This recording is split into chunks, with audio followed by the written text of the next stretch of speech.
didn't lose your happiness. You thought it away. One thought at a time. One what if at a time. While you were busy replaying yesterday and rehearsing tomorrow, today quietly left the room, and you didn't even notice it was gone. If you've ever laid in bed, replaying a conversation from 3 years ago, or if you've ever ruined a good day because of a text that hadn't even been read yet, stay. This one's for you. We don't talk about overthinking the way we talk about other things that hurt us. There's no bruise, no scar, no proof, just a mind that never clocks out. You wake up, and before your feet even touch the floor, it's already started. What if today goes wrong? What if they were upset with me? What if I made the wrong choice? You're not living in the morning. You're living in a courtroom inside your head, where you are the accused, the witness, and the judge all at once. And the verdict is always the same. Not good enough. Not safe. Not yet.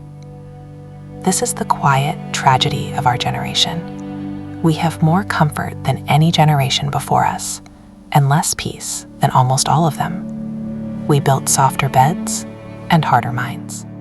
Think of the woman who spent 4 days deciding whether to send one email.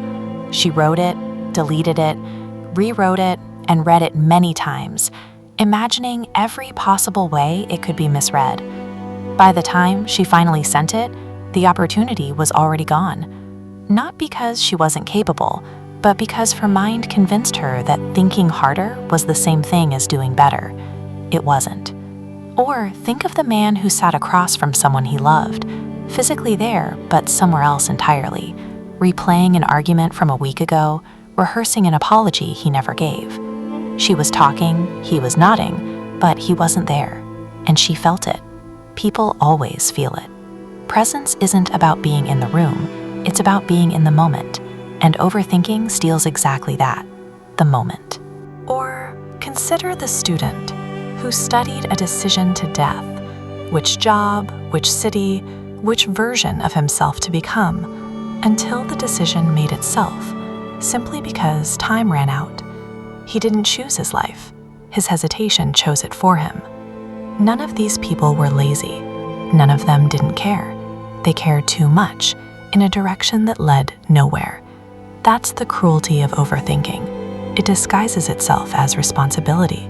It whispers, "I'm just being careful. I'm just being smart." But underneath, it's fear wearing the costume of caution. You don't need to solve every problem in your head before you're allowed to feel okay. You don't need a guarantee before you're allowed to try. You don't need permission from your fear to move forward. The truth is, most of what you're afraid of has never actually happened. You've survived 100% of your worst days so far. Not because you thought your way through them, but because you lived your way through them, 1 hour at a time, one breath at a time.